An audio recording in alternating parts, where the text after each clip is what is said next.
You know, somebody once told me I was the baddest man alive.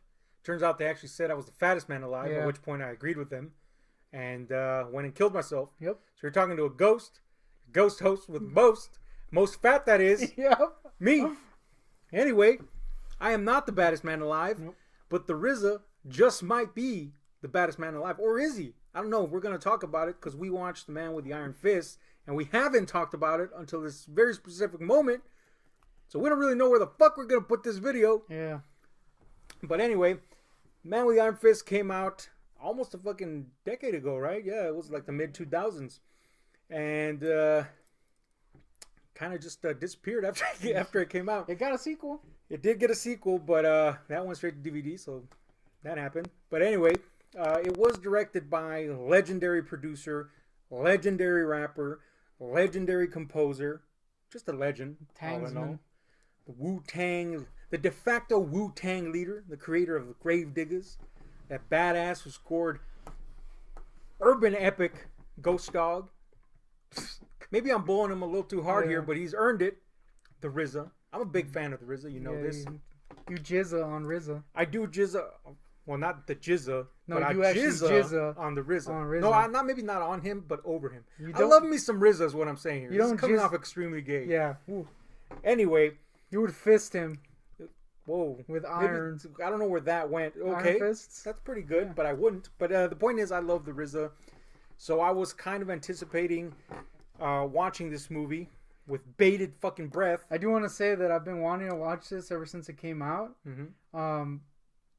But we, of course, the Guardian didn't want to go see it because he sucks. He's a fucking loser. So and it hasn't been on Netflix forever. But we finally found a DVD copy. Yeah. So we watched it. So, Yeah. that's great. Great substance that sentence. Yeah. But yeah, no, we finally partook of it, and I'm very interested to see what your thoughts on it are. A few factoids before. If you haven't seen the movie, I'm gonna try to boil down a very convoluted storyline to something very simple. Yeah. And it's basically a morally upright loner is stuck in the middle of a bunch of warring clans. Yeah, pretty much. Stuff happens. Yeah. You know, it's about as good of a summary as you're gonna get out of me at this. It's a point. hard movie to summarize. Because there's a lot happening. Yeah. Tons of stuff happening. But I will also add this. If this movie, first of all, is not for everyone. Yeah, It is definitely it's not. very niche audience being targeted here. And if you enjoy exploitation movies, Yeah. you'll probably like this. If you enjoy blaxploitation movies, you'll probably like this. If you enjoy spaghetti westerns, you'll probably like this. Freaking But most corny-ass importantly, kung fu films. if you enjoy chopsocky kung fu and or wuxia films, you'll most definitely like this. I'm talking not Crouching Tiger, Hidden Dragon wuxia. I'm talking Shaw Corny, Brothers, yeah. 70s era, fucking 36 chambers adequately enough martial arts. Now, everybody knows that the Wu-Tang Clan in general Our fans. are big martial arts fans. You know, you just have to pop in one of their discs and you'll hear the influence. Didn't not they only have in those- the beats. They re-released a bunch of movies. They and- did? Yeah. Yeah, you'll hear it in their beats. You'll hear it in the samples. You'll hear it in the little fucking clips they take from movies. The very name of the fucking Wu-Tang Clan, you know. And RZA himself is a huge fan of that particular cinema, as well as blaxploitation, exploitation in general. And he took it into his own hands Iron to hands. learn the art of cinema, if you will, from one of our heroes, the man, the legend, Quentin Tarantino. The RZA paid his way to China while Tarantino was filming Kill Bill, and actually, kind of took on an apprenticeship and learned from the man himself how to shoot action, martial arts action to be specific, and in general, shoot a film. And of course, Tarantino and him being friends, RZA went on to do the soundtrack, be the soundtrack curator, one of the soundtrack curators for Kill Bill Volume 2. You know, took him under his wing and got him a little learning done. Mm-hmm. And RZA went on and presented this idea. Nobody really took to it, except for Eli Roth, surprisingly enough. And together they wrote Man with the Iron Fists, which eventually went into production Mm-hmm. and then came out, and pretty much nobody saw it. Nope. It is worthy to note that apparently the original cut was 4 hours long. It was 4 hours long, and it led to the RZA walking off set during the editing process for I think 2 weeks or something like that. He left the set, He then angered that so much was being chopped. he then pitched the idea of it being split into 2 movies, and Eli Roth convinced him just to cut it down. Yeah, which is wise. Considering the script was about 100 pages, I don't know how they got a fucking 4-hour movie out of that. That's pretty weird. But I can only assume that it had to do with the extended action sequences, which I know he shot, tons of footage of that. So I can only assume that at one point this movie had the longest fight scenes of all time. And seeing what's in the movie versus what's not, you kind of get the feeling that at the very least, those action sequences are a little bit truncated. That's not to say that they don't work. I'm just saying that that's probably where the bulk of that went. But I could also see some of the stories being cut down a bit, because a lot of these characters, there's so many characters in this fucking thing. It's crazy, And personally, as I was watching, I was like, man, I really want to see more of these characters. Even though you get a lot of whatever the 1 trillion characters, you do get a lot of them. It would have been just interesting to see more. So maybe some of that. Maybe one day we'll get a 1 trillion hour cut. Mm-hmm. Who knows? Probably not, but who knows? The point is, we saw especially since some of the effects weren't finished, as we saw in the credits. We did see the unrated extended edition because, well, fuck, we didn't see it in theater. Why the fuck are we gonna waste our time on something that's shorter? Which has like an extra 12 minutes, I believe. 13 yeah, I think minutes. so. Anyway, keep all that in mind. If you are a fan of exploitation, Chopsaki Wuxia, this will be, if you're very familiar with those things, this will probably be your thing. The question is, was it your thing, and were you wearing a thong while you were watching it? Oh, that's a question for me? Oh, well, you are the thong wearer, so I am always wearing thongs. I'm currently wearing 3. Yes, and they're all stained. They're all tiny. They smell like rutabaga. The answer to your question is, this was kind of my thing, dude. I'm not going to lie. I thoroughly enjoyed this flick. I'm just going to say that if you start a fucking movie with a Wu-Tang track, you're pretty much on track to be a classic. That shit was rad, dude. That little opening scene with the credits and the little tune, it was awesome. What a lot of I was reading some of the reviews from some critics, and while some got it and still didn't enjoy it, the majority of them didn't understand that this particular type of movie, especially from the time and I should say from the set of movies that the RZA took a lot of influence from, they were long-winded, winding, convoluted, bizarre, sometimes very badly choreographed, whiplash fucking zoom heavy affairs, with crazy ass weapons that made no fucking sense. Freaking physics that make less sense. Yeah, the rules of wuxia are fucking heavy here, And I think that's established like instantly in the movie. Yeah. There's people just like lifting themselves by going like this, and it's really cool. I also think it's interesting to note that there was a very short shooting schedule for this, and it got hectic because there was so much action involved. And I think ultimately that worked in its favor because it made it more authentic to the Shaw Brothers era style kung fu flicks, in the sense that while we have a world-class choreographer doing all the choreography for the martial arts here, it still looks like looks heavily choreographed. The wire fu is fucking evident as hell. Oh yeah. And I love that he doesn't cut away from certain things, and it's very evident that either by accident or by design, it's just almost like an exact duplicate of those old movies. And that worked fantastically for me. So I think maybe now in retrospect, the RZA, if he ever had any doubts about the movie, now in retrospect, he's like, man, this is exactly how those movies were. Because a lot of those movies were shot on extremely tight budgets, on schedules that were insane. And that kind of happened here too. So it was like history was repeating itself. Here's a man that loves this type of film. And the things that happened on those sets kind of happened to him too, down to injuries, down to crazy, scheduling conflicts and stuff like that. So that's pretty neat, man. But anyway, yeah, I'm with you, man. This was definitely my bag. I mean, if I smiled more often, I guess I'd have a shit-eating grin on my face the whole fucking time because it was that entertaining to me. But let's talk a little bit more in depth about it. There's a gazillion characters in this fucking thing. What did you think? Did anybody not hit the correct vibe for you? Is RZA an adequate lead, etc.? He's pretty great. I mean, everybody was pretty cool, I would say. I mean, RZA ain't a great actor, I will say, but it does fit into the kind of movie that this movie is. So it never bothers you. Everything was, everybody was cool. I liked all the characters. Yeah, I absolutely love the assortment of characters.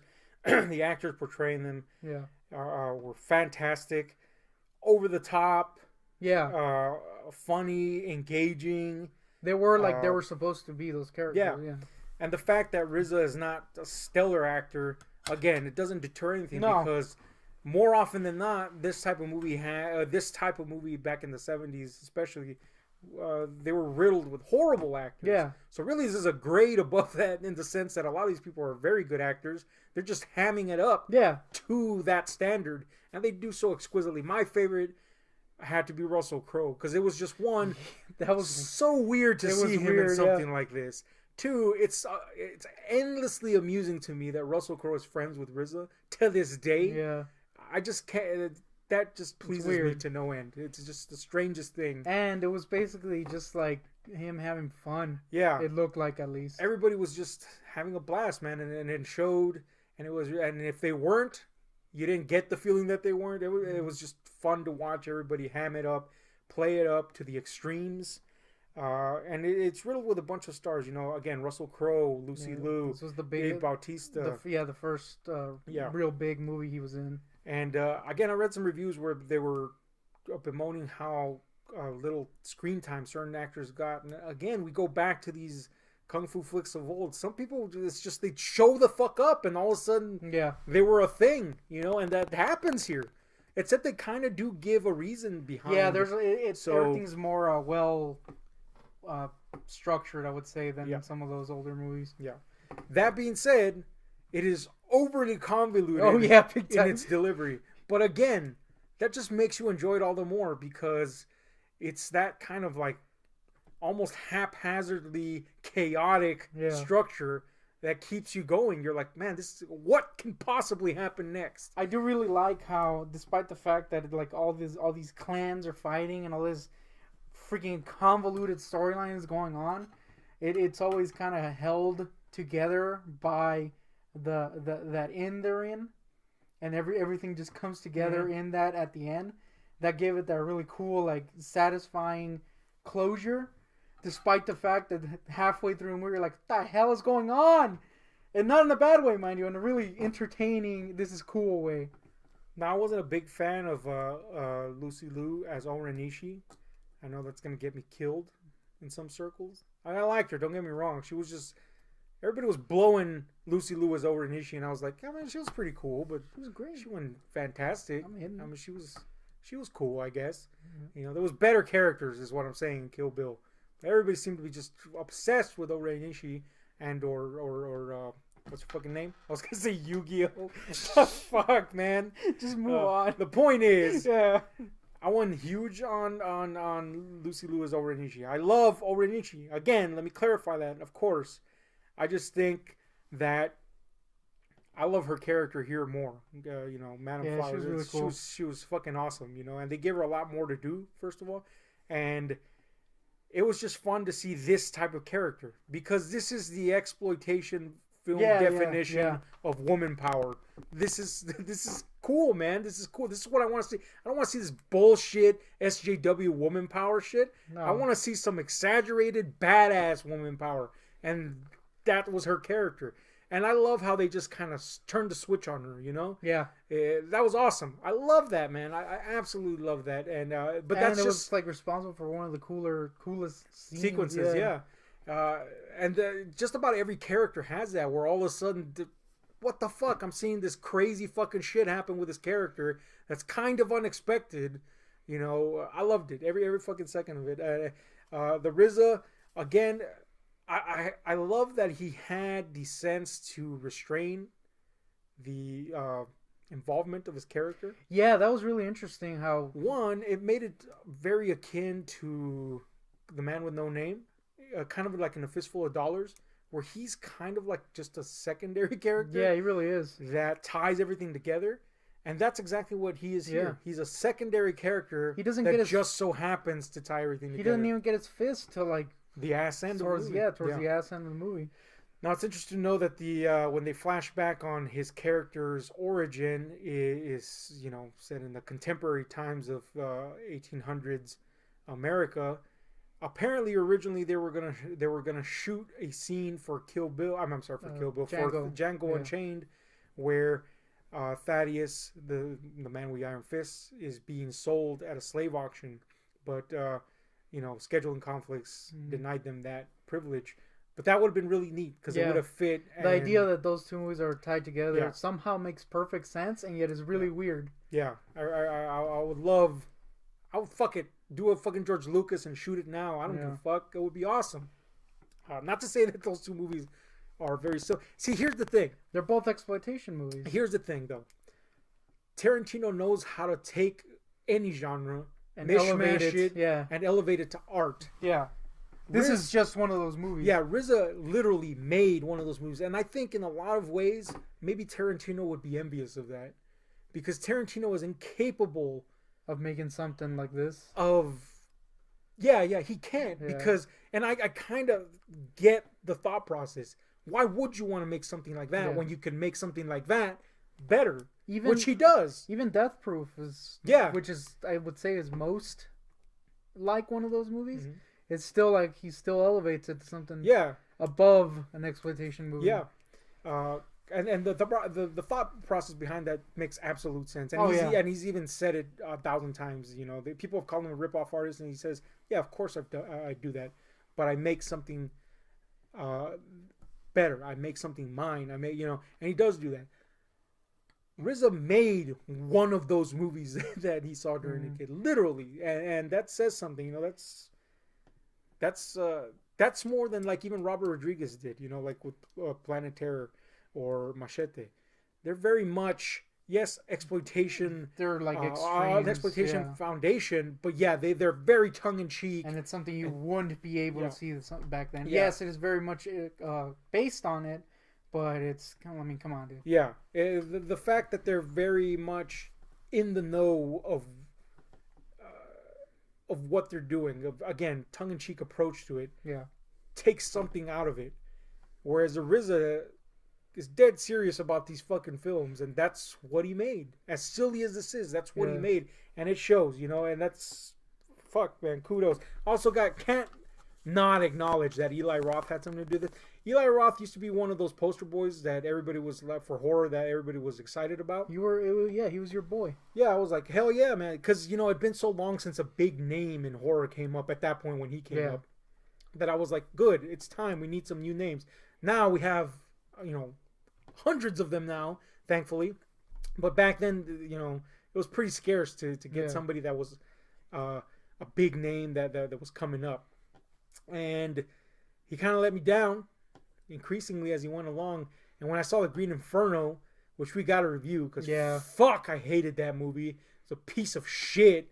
And apparently he has not gotten better since. But I will say, this is pretty cool. And he was heavily involved in it, so kudos to that. Yeah, he helped write it, and he even directed some scenes. Mm-hmm.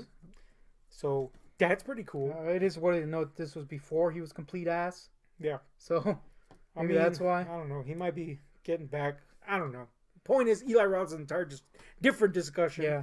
But anyway, let's talk about the effects in this movie. There is, as expected of the style, the kung fu chop socky flicks of the 70s. There's plenty of gore. Mm. And what did you think on the delivery? Again, the effects come from Greg Nicotero and Howard Berger, who are legends in the effects field.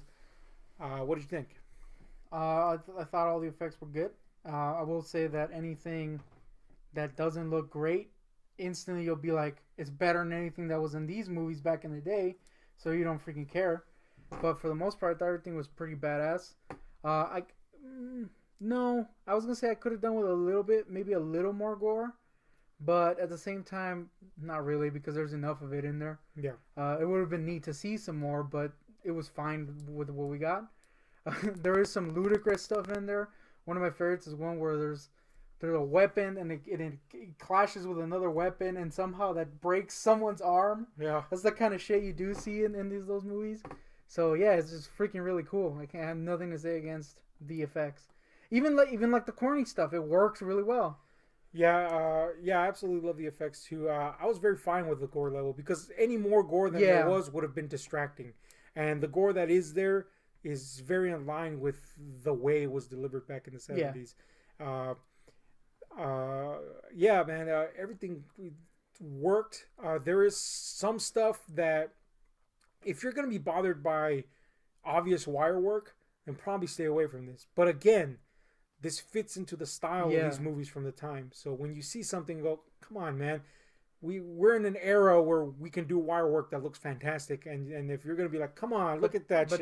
That's the point. Yeah, it's intentionally that's the done. point. Which is why I didn't even mention it, because if you're gonna complain about that, this is not the movie for you. Yeah. There is a lot of that, but it looks cool. I mean, it looks fake, but it looks cool, and it's meant to be that way. So there is some CGI in this movie, and the CGI is not fantastic. Yeah. I would have preferred for them to do it in a more with a more physical approach. But apparently the CGI they do use is because of time constraints and money constraints. And there was injuries on the set. Yeah, so I'm fine with it. Again, I would have preferred the physical approach, which was the intention, but I am fine with the CGI that is in this. And it's mostly used for stuff that, I mean, you would kind of expect. A guy with fucking metal skin, wolves attacking, shit like that.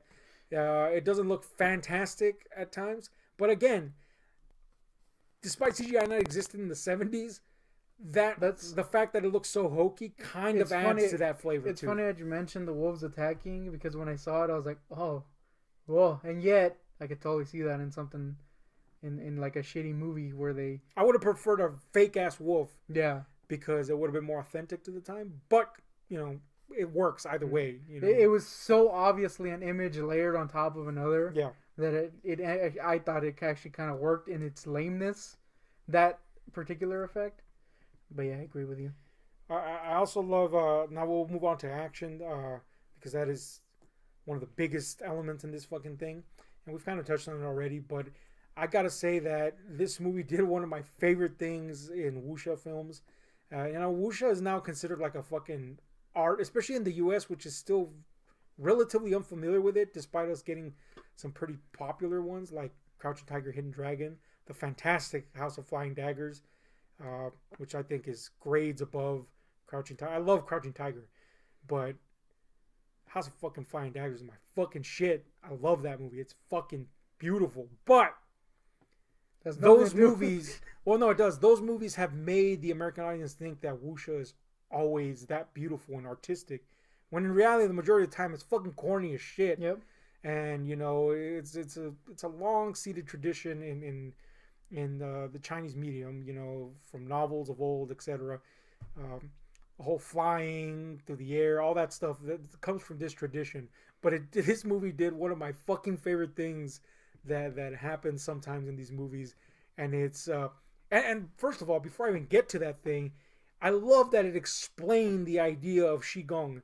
I love that, man. That's awesome, because it gave reasoning to why these characters can do the things that they can do, which is something that audiences in America still kind of don't understand. As much as a lot of people liked Crouching Tiger, Hidden Dragon, you heard as many complaints about why they flying, why this, why that. They didn't understand that. And this movie actually took the time to indulge in Eastern philosophy and the ideas of the Qigong, which is funny too, because for people who are fans of this genre and that would see this, they wouldn't really need that explanation, but it's still in there for for people, for other people. Yeah, I think that and it adds to the characters too. Yeah, the fact that it was there, even knowing the genre, and I know you were familiar with it too. The fact that it was there, yes, it added so much substance to it and gave me the comfort for other people. Like, yeah, that's cool, man. This fucking guy took the time that all these other movies haven't. Except maybe I guess The Matrix, but that's a different kind of wuxia approach. But anyway, the point is, it took the time to explain why. So when this fucking thing happens, and I love when this fucking shit happens, and that's the energy so badass that the clothing just rips off of somebody. Oh yeah, I fucking love that shit. But anyway, the action in this fucking thing from top to bottom is either one, pretty fucking cool and amazing, or two, silly, ridiculous, and corny, which is exactly what you want in this type of movie. Anything that stands out, or anything you didn't like, or anything you loved? Man, that opening scene was rad. It was one of those where any worries I had were, I'm not gonna say they were instantly dashed, but I was like, this is probably gonna be cool. I'm probably gonna like this. Thankfully, it carried on. The Gemini scene kicked freaking ass. Like, it was actually cool. Mm-hmm. Of course, the end, the I forgot what her freaking Lucy Liu's character scenes at the end were cool. Everything was really cool or corny, like you said, but everything worked, I thought. Yeah. So many fucking scenes in this that are great and stand out. My favorite is the Russell Crowe thing, because again, it brought a flavor of kind of like a weird spaghetti western character, even though he was English. Yeah. It brought that flavoring into a fucking kung fu movie, which is fucking super cool. And it was so fucking strange. Yeah. I still can't get over how amusing that was. But anyway, the Madame Flower scene. There's just so many cool scenes in this for a variety of reasons, whether it be legit badass choreography or that kung fu hustle like silliness. It's all in here, and it's all very, very entertaining. You really got a smorgasbord of choices. If you like this kind, you'll get that kind. If you like that kind, you'll get. If you like all kinds, you'll get every kind. So can't lose in that respect. There is definitely. I really like that Gemini scene. That was really cool. The Gemini killers, freaking kicked ass, and then they die. And you're like, oh, that sucks. But they were still cool, so who cares? You heard it here first. Yep. They were quote. They were still cool, so who cares? Slap that on the box. Sell one copy more. Yep. To me, yeah. Now we'll talk about the final thing here, and that's the score. Winner. It's a mixture of score and soundtrack. Yeah. With the soundtrack selections, more leaning towards hip hop than anything. Obviously, I mean, we got the man behind one of the most legendary hip hop groups of all time, duh. But not only RZA or Wu-Tang selections, but we also got some Wiz Khalifa, some Kanye West, etc. And everything just fits. It just makes you fucking feel cool to watch this thing. And on the other end of the spectrum, we have the score, which RZA did in conjunction with I can't remember his name, Howard Cosson, I think. And fucking great, man. It evokes exactly what these fucking things sounded like back in the day. I speak as if I was alive in the 70s, but yeah, I mean, obviously I watched that type of movie. It just evokes that feeling throughout.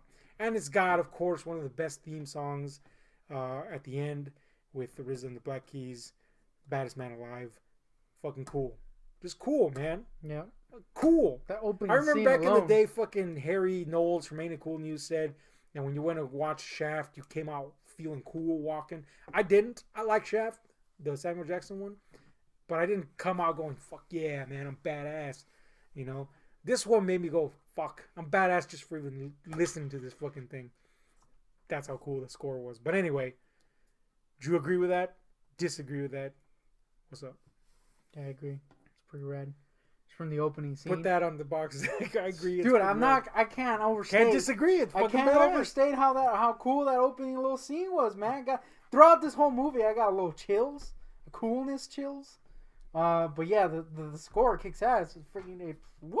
It's the RZA, Yep. and I'm Jizza-ing. Yeah, man. So we can't recommend this movie enough. Should it be a classic? Oh yeah. Yes. Again, not for everyone. It's very specific niche group that's gonna love the shit out of this movie. Mm-hmm. But if you're in that specific niche, then you're gonna fucking have as much fun as we did. It's a blast. You know, it's a fucking blast.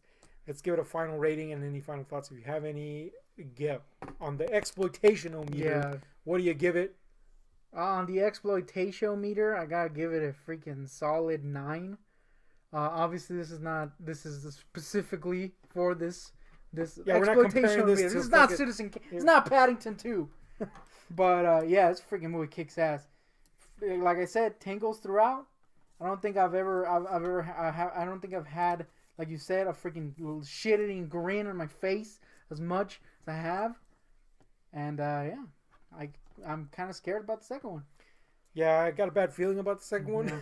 but that's a good thing because that means we like really the first like one this so one, yeah. much. Yeah, I'm gonna give it a solid 9.5 on the exploitation meter because I love me some exploitation, Yeah. and it's so fucking rare to get that type of movie done right nowadays. That when it comes along, you just gotta jizz your pants a little bit, Mm-hmm. and I did, and I currently am. Man with the Iron Fists. Check it out. Check out the unrated extended cut to be precise to get it something a little closer to the intended vision. And if this is your bag, then have a blast. And if it's not, then you're gonna be like, "What the fuck are these assholes talking about?" Yeah, that's the big thing is some people might not like it. It's got to And be a specific type of person. yeah, But anyway, very specific. check this If out. you're the RZA, you'll like this movie probably. For sure. Anyway, this has been Ahab and the Goon Take. Hit like, share, subscribe, and those notification buttons because we're out. Like that little ending? Woo! I don't. Freaking licked.